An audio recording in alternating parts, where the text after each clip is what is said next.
Hello बच्चों, this is Faizal sir from Study Wave institute.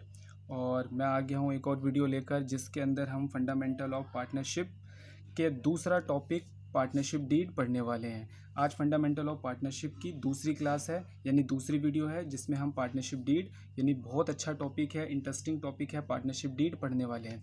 बच्चों, जैसा कि मैंने आपको बताया था कि जब भी हम पार्टनरशिप करते हैं और पार्टनरशिप करने से पहले हमें एग्रीमेंट बनाना ज़रूरी होता है। क्यों ज़रूरी होता है? क्योंकि बाद में लड़ाई झगड़े ना हो बिज़नेस के अंदर। जो भी चीज़ें उसको हम पहले ही डिसाइड कर लें तो लड़ाई झगड़े कम होते हैं, आपस में मनमुटाव कम होता है। तो मैंने आपको बताया था कि हम एग्रीमेंट दो तरीके से हो सकता है, ऑरल और रिटन यानी कि ऑरल एग्रीमेंट भी हो सकता है और रिटन एग्रीमेंट भी हो सकता है। तो ऑरल एग्रीमेंट में क्या होता है कि हम आपसी सहमति कर लेते हैं कि हाँ भाई, प्रॉफिट इतना बटेगा, तुझे इतनी सैलरी मिलेगी, तुझे इतनी देर काम करना पड़ेगा। और रिटन एग्रीमेंट के अंदर क्या होता है, हम सारी चीज़ों को लिख लेते हैं। ये जो रिटन एग्रीमेंट होता है बिजनेस में, रिटन एग्रीमेंट जो होता है पार्टनरशिप के अंदर, उसी को हम पार्टनरशिप डीड कहते हैं और कुछ भी नहीं है। यानी रिटन एग्रीमेंट पार्टनरशिप डीड कहलाता है। आइए समझते हैं मीनिंग पार्टनरशिप डीड की।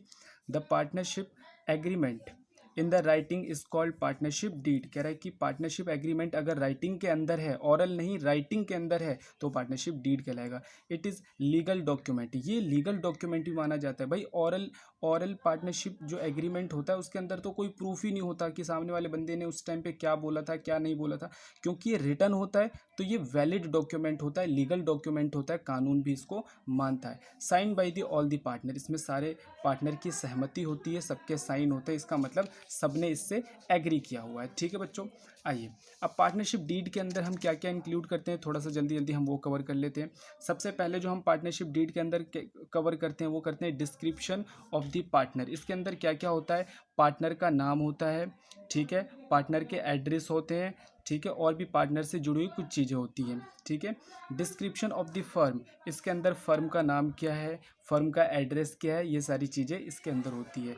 प्रिंसिपल प्लेस ऑफ बिजनेस, हो सकता है कि बिजनेस के कई सारे ब्रांचेज हों, ठीक है, मे बी एक बिजनेस के कई सारे ब्रांच होते हैं, लेकिन जो उसका हेड ब्रांच है यानी जो उसका प्रिंसिपल प्लेस है जहाँ से डिसीजन टेकिंग की जाती है, वो जगह कहाँ पर है, वो भी हम एग्रीमेंट के अंदर लिखते हैं। नेचर ऑफ द बिजनेस, हमारा बिजनेस किस नेचर का है, हम प्रोडक्शन करते हैं या फिर हमारा सर्विस सेक्टर का है या मैन्युफैक्चरिंग है, किस चीज़ का हमारा बिजनेस है। कमेंसमेंट ऑफ द पार्टनरशिप, हमारा पार्टनरशिप कब स्टार्ट हुआ, किस डेट पर स्टार्ट हुआ, ये भी पार्टनरशिप डीड के अंदर जनरली लिखी जाती है। कैपिटल कंट्रीब्यूशन, यानी हर पार्टनर कितना कितना कैपिटल बिजनेस के स्टार्टिंग में लगा रहा है। इसके अलावा इंटरेस्ट ऑन कैपिटल, आईयूसी मतलब इंटरेस्ट ऑन कैपिटल। अगर फर्म के अंदर जब फर्म स्टार्ट हुई या बिजनेस स्टार्ट हुआ, उस समय पार्टनर्स ने जो भी कैपिटल लगाई, फर्म उसके ऊपर क्या देता है, इंटरेस्ट देता है। तो वो इंटरेस्ट का रेट क्या है वो भी हमें लिखना पड़ता है।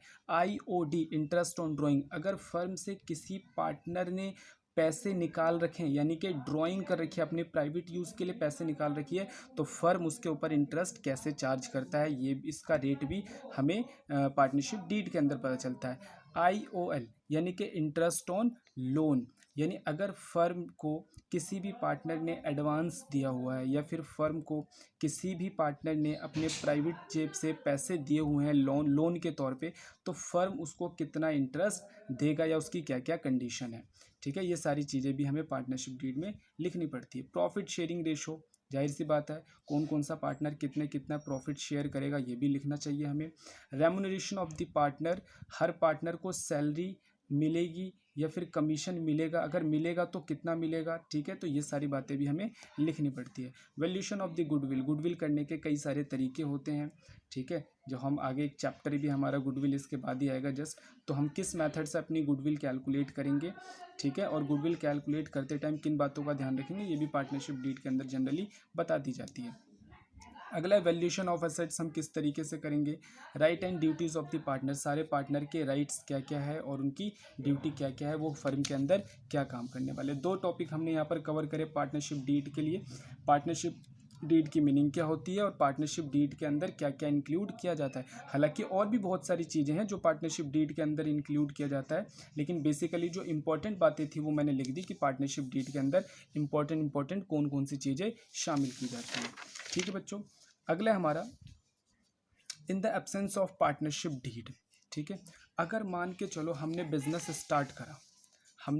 स्टार्ट करा और हमने पार्टनरशिप डीड नहीं बनाई, तो अगर पार्टनरशिप डीड, दो बातें हैं यहाँ पर। अगर हम बिज़नेस स्टार्ट करते हैं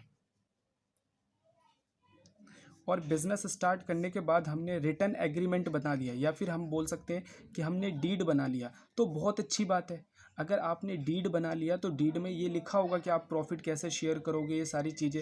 अगर मान के चलो कुछ चीज़ें ऐसी हैं जो आपने पार्टनरशिप डीड में नहीं लिखा, तो वहाँ पर हमें कैसे काम करना है, वहाँ पर हमारा इंडियन पार्टनरशिप एक्ट 1932 बताता है कि हमें किस तरीके से काम करना है। बात समझ में आ गई कि नहीं आ गई? जैसे एग्जाम्पल के तौर पे, अगर आपने इन चीज़ों के रिगार्डिंग पार्टनरशिप डीड में नहीं लिखा, इन चीज़ों के रिगार्डिंग अगर आपने पार्टनरशिप डीड के अंदर कुछ चीज़ें मेंशन नहीं करी, कुछ भी मेंशन नहीं करा, तो भाई हमारा इंडियन पार्टनरशिप एक्ट बताएगा कि आपको क्या करना है। बात समझ में आ गई कि नहीं आ गई? अगर मान के चलो आपने पार्टनरशिप डीड में नहीं लिखा प्रॉफिट शेयरिंग या फिर लॉस, अगर फर्म को प्रॉफिट होता है या फर्म लॉस बियर करती है, तो अगर फर्म को लॉस सफ़र करती है, तो वो किस तरीके से डिस्ट्रीब्यूट होगा, तो हमारा इंडियन पार्टनरशिप एक्ट कहता है कि अगर पार्टनरशिप डीड में नहीं लिखा कि प्रॉफिट कैसे बांटोगे, लॉस कैसे बियर करोगे, तो तुम इक्वल करना पड़ेगा। कैसे करना पड़ेगा? इक्वल, यानी जितने ही पार्टनर है सब में बराबर बराबर बांट दो। इंटरेस्ट ऑन कैपिटल, अगर आपने पार्टनरशिप डीड में इंटरेस्ट ऑन कैपिटल के रिगार्डिंग कुछ भी बातें नहीं लिखी, आपने नहीं लिखा कि वो कैसे बटेगा, वो किस तरीके से हमें फर्म को अलाउ करना है पार्टनर को, तो फिर हमारा इंडियन पार्टनरशिप एक्ट कहता है कि हम इंटरेस्ट ऑन कैपिटल नहीं देंगे। अगला, interest on drawing not charge, अगर आपने डीड के अंदर इंटरेस्ट ऑन ड्राइंग के बारे में कुछ नहीं लिखा, तो firm interest on drawing charge नहीं करेगी।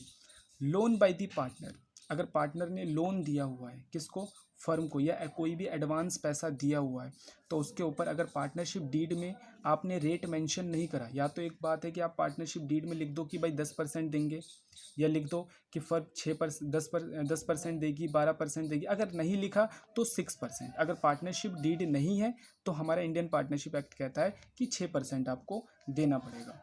रेम्युनरेशन ऑफ द पार्टनर, अगर आपने पार्टनरशिप डीड में लिख दिया कि इस पार्टनर को इतनी सैलरी मिलेगी, इसको इतना कमीशन मिलेगा, तो वेल एंड गुड, बहुत अच्छी बात है, लिख दिया तो उसके हिसाब से दो। अगर आपने नहीं लिखा तो हमें कोई भी सैलरी, कोई भी कमीशन पार्टनर्स को अलाउ नहीं करना, यानी कोई भी चीज़ पे नहीं करनी। अगले नंबर पे एडमिशन ऑफ अ पार्टनर, ठीक है। अगर आपने एडमिशन के रिगार्डिंग कोई भी जानकारी अपने पार्टनरशिप डीड में लिख रखी है, तो एडमिशन उसी तरीके से होगा। एग्जाम्पल के तौर पर अगर मैं स्टडी वेव इंस्टीट्यूट की बात करूं, तो स्टडी वेव के अंदर दो पार्टनर हैं, फैज़ल और साहिल। लेकिन जब बिज़नेस स्टार्ट हुआ तो मैंने पार्टनरशिप डीड में लिख दिया कि मेरा अगर कोई दोस्त बिज़नेस में आना चाहे तो मैं तुझसे बिना पूछे, साहिल, मैं तुझसे बिना पूछे अपने नए पार्टनर को बिज़नेस के अंदर क्या कर सकता हूँ, एंटर कर सकता हूँ। तब तो मुझे ज़रूरत ही नहीं है साहिल से पूछने की, क्योंकि मैंने पार्टनरशिप डीड के अंदर मेंशन कर दिया। लेकिन अगर मैंने पार्टनरशिप डीड के अंदर मेंशन नहीं करा कि नया पार्टनर कैसे आएगा, तो can not be admitted unless all the partner is agree, जब तक साहिल एग्री नहीं होगा मैं नया पार्टनर नहीं ला सकता। कब? जब मैंने पार्टनरशिप डीड में मेंशन नहीं करा।